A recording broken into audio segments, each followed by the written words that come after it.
Halo kawan-kawan, balik lagi bersama saya di channel Den Mas Haryo. Pada kesempatan kali ini saya ingin memberikan tips bagaimana cara perawatan mentok di musim penghujan ataupun musim pancaroba ya kawan-kawan, yang cuacanya pasti sangat ekstrim. Perpindahan musim antara musim kemarau ke musim hujan ya kawan-kawan. Dan bagaimana tips dari saya? Yuk kita tonton videonya. Ya, halo kawan-kawan, pada kesempatan kali ini saya ingin memberikan tips bagaimana perawatan mentok di musim penghijau atau pancaroba ya kawan-kawan, ataupun pergantian musim dari musim kemarau ke musim hujan ya kawan-kawan. Dan apa yang harus diperhatikan? Kalau saya biasanya pertama adalah memperhatikan faktor kandangnya ya kawan-kawan, karena musim penghujan pastilah dingin ya kawan-kawan, udaranya atau cuacanya pasti dingin dan selalu basah kawan-kawan.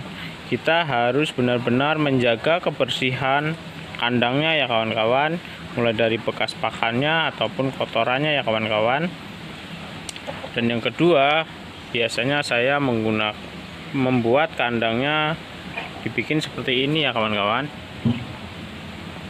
Itu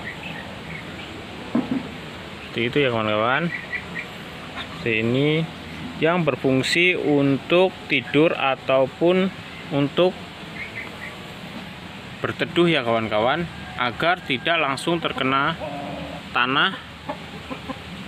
Dibikin panggungan seperti ini ya kawan-kawan, sehingga nanti kalaupun dia hujan dan kedinginan, dia pasti akan dan tidur di sini. Dia akan ke sini dan tidur di sini ya kawan-kawan, sehingga tidak terkena air hujan kawan-kawan.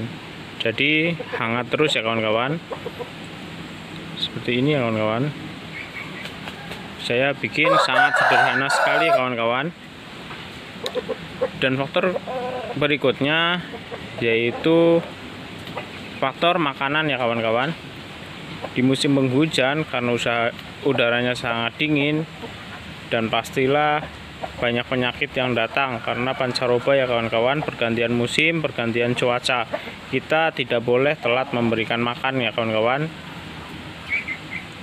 Di samping itu juga faktor makanan dan gizinya harus baik ya kawan-kawan, harus terpenuhi agar daya tahan tubuh mentok itu sangat baik atau baik ya kawan-kawan, sehingga tidak mudah sakit kawan-kawan.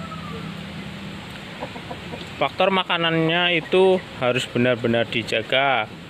Kalau saya biasanya dikasih makan 2 kali sehari ya kawan-kawan, pagi dan sore hari, dengan komposisi makanan dan racikannya seperti biasa kawan-kawan, yaitu dedak, nasi aking, sayur-sayuran seperti kangkung ataupun eceng gondok, daun pepaya ya kawan-kawan, dan juga bisa dicampuri dengan jagung giling ataupun tepung ikan ya kawan-kawan untuk menambah isinya. Selain itu biasanya saya menambahkan kunyit, kencur, jahe, dan bawang putih ya kawan-kawan, yang dihaluskan kemudian dicampur kepada pakannya ya kawan-kawan, agar lebih hangat.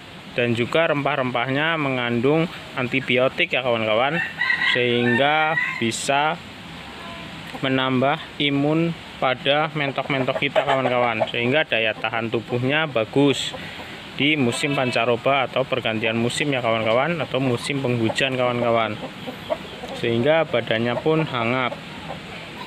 Selain itu saya juga membuat jamu dari rempah-rempah ya kawan-kawan, yang terdiri dari jahe, kunyit, bawang merah, bawang putih,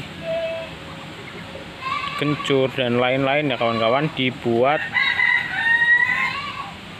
seperti kelereng ya kawan-kawan. Cara buatnya biasanya saya haluskan semua bahan rempah-rempah itu, kemudian saya bikin adonan. Setelah itu kita bentuk bulat-bulat seperti kelereng, kemudian saya jemur ataupun saya sangrai kawan-kawan, dan itu saya berikan 1 kali sehari kawan-kawan pada mentok kita, dengan cara kita lolohkan kepada mentok kita ya kawan-kawan, untuk menjaga daya tahan tubuhnya kawan-kawan. Kemudian faktor yang perlu diperhatikan lagi adalah kita harus mempersiapkan obat-obatannya ya kawan-kawan, menjaga-jaga untuk kalau mentok kita ada yang sakit ya kawan-kawan. Biasanya saya membuat racikan seperti tadi ya kawan-kawan, jamu seperti tadi, ataupun dengan obat kimia atau obat khusus untuk mentok yang sakit ya kawan-kawan, yang dan bisa dibeli di toko pakan ataupun di apotik hewan kawan-kawan, atau di dokter hewan. Biasanya saya menggunakan trimizin dan juga tentaklor kawan-kawan untuk menjaga daya tahan tubuh dan persiapan kalau ada mentok yang sakit kawan-kawan. Kita harus mempersiapkan itu semua ya kawan-kawan. Dan kemudian kita juga harus membuat kandang khusus ya kawan-kawan ya, dan kita harus membuat atau menyediakan kandang khusus ya kawan-kawan, yaitu kandang khusus untuk karantina ya kawan-kawan. Jadi kalau misalkan di musim kemarau, di musim penghujan ataupun pancaroba itu ada mentok kita yang sakit, kita karantina ya kawan-kawan.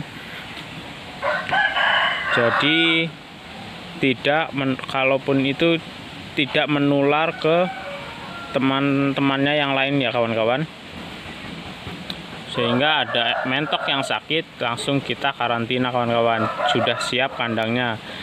Jadi kita harus persiapkan sebelumnya ya kawan-kawan. Dan faktor berikutnya yaitu populasi dari mentoknya ya kawan-kawan.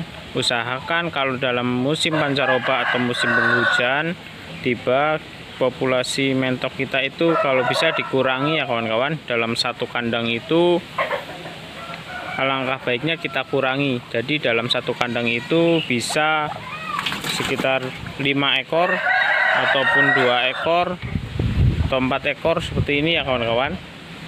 Karena ini sekarang ini sudah mulai musim penghujan ya kawan-kawan. Ini saja sudah mulai teduh ya kawan-kawan.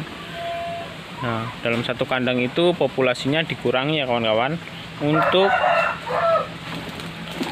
menghindari resiko penularannya juga, dan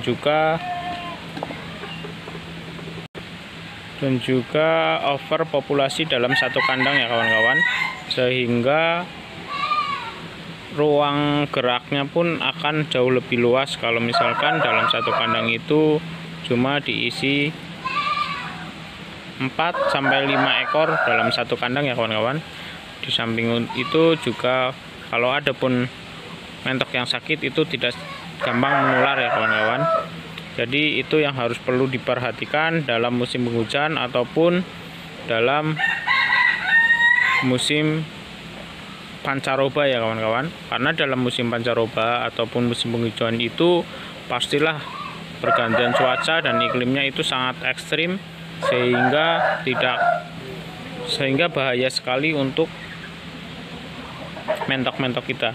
Dan usahakan kalau dalam musim penghujan atau pancaroba seperti itu jangan menambah amunisi atau jangan menambah koleksi ataupun menambah materi lagi ya kawan-kawan. Kita tahan dulu untuk menambahnya, untuk menambah jumlah mentok kita ya kawan-kawan. Apalagi kita mendapatkan mentoknya itu dari luar kandang kita ya kawan-kawan. Usahakan kalau musim pancaroba dan musim penghujan ini jangan mencari mentok lagi ya kawan-kawan. Jangan mencari materi lagi dari luar ya kawan-kawan. Ditahan dulu agar kandang kita aman kawan-kawan. Ya, begitulah tips dari saya cara perawatan mentok di musim penghujan ataupun musim pancaroba ya kawan-kawan. Jadi kita benar-benar harus ekstra dari biasanya, cara perawatannya, cara memberi makannya, komposisi pakan, persiapannya kita akan jauh lebih ekstra dalam memperhatikannya ya kawan-kawan. Karena musim pancaroba bisa menjadi musibah buat peternakan kita ya kawan-kawan, jika kita salah dalam menanganinya kawan-kawan, ataupun kita tidak mempersiapkan sebelumnya kawan-kawan, itu akan sangat fatal. Bisa-bisa mentok kita habis karena sakit ya kawan-kawan. Karena musim pancaroba itu sungguh sangat menakutkan bagi para peternak apapun itu ya kawan-kawan, peternak mentok, ayam ataupun apapun itu ya kawan-kawan. Musim pancaroba itu sebagai momok yang sangat menakutkan sekali, seperti aratan itu bisa membunuh semua ternakan-ternakan kita ya kawan-kawan. Maka dari itu kita harus mempersiapkan kedatangannya, mempersiapkan semuanya agar mentok-mentok kita tetap sehat. Demikian dulu tips dari saya, ditunggu next videonya. Terima kasih kawan-kawan.